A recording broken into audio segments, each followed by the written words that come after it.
Now, I know most people are going to scroll past, but this took me 21 years to learn. I'm going to teach it to you in 2 minutes. I've spent the last 21 years in the fitness and health industry.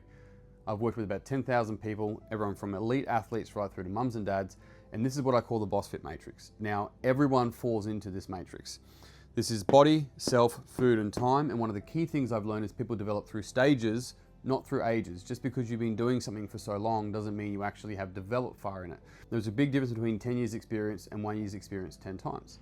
So, what I've come to learn is that there's different stages people move through. For example, with body, we have a pre-stage, then we go, I call it base, flow, and peak, but we call slave. So people are a slave to themselves, right? I'm either gonna flog myself in training or I'm gonna get you to flog me, right? This is punishment, it's slave energy. When it comes to themselves, their mindset, they're stuck in their ways, there's no flexibility. When it comes to food, they swing from binge to restrict, binge to restrict. When it comes to time, how they manage their time through systems and management, they stop-start. Right, this is all pre-stage. We haven't built a base yet. And these are the things that people end up doing this and coming back, because you always revert back to your default. Now, the stage after this pre-stage is base, and people build a safe movement pattern with their body. They build a student of their own mind. They become, have a simple approach when it comes to food, and they take things step by step. That is how someone builds a base and keeps it for life. Flow is actually about a lot more flexibility. They start to have a really strong relationship with their body, connection, think connection there. A scholar means that at a higher level, they're more, I guess, aware of themselves and their relationships with others.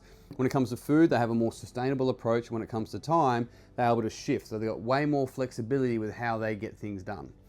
Then you've got peak, and this is sexy. Yes, sexy, of course, everyone's sexy, but what I'm getting at there is that it's an elite level of movement. We watch the Olympics and people are moving elegantly. That's what I'm referring to. It's that level, it's the black belts.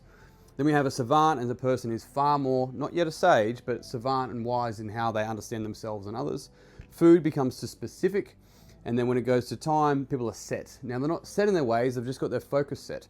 Here's a quick example of how this works for you. People here binge, restrict, binge, restrict, binge, restrict, and they go, I need to get a dietitian or a nutritionist or an influencer, and that person tells them specifically what to eat, and now they become codependent on that influencer, and then after that 8 weeks, they come back down to their default and go back to binge, restrict, because they didn't go through the process of developing through those stages. And that's the same for every single one of these. This is the BossFit Matrix. If you're interested in where you fit into this matrix, I developed a quiz. It takes about 3 minutes. Drop BSFT below and I'll send it to you.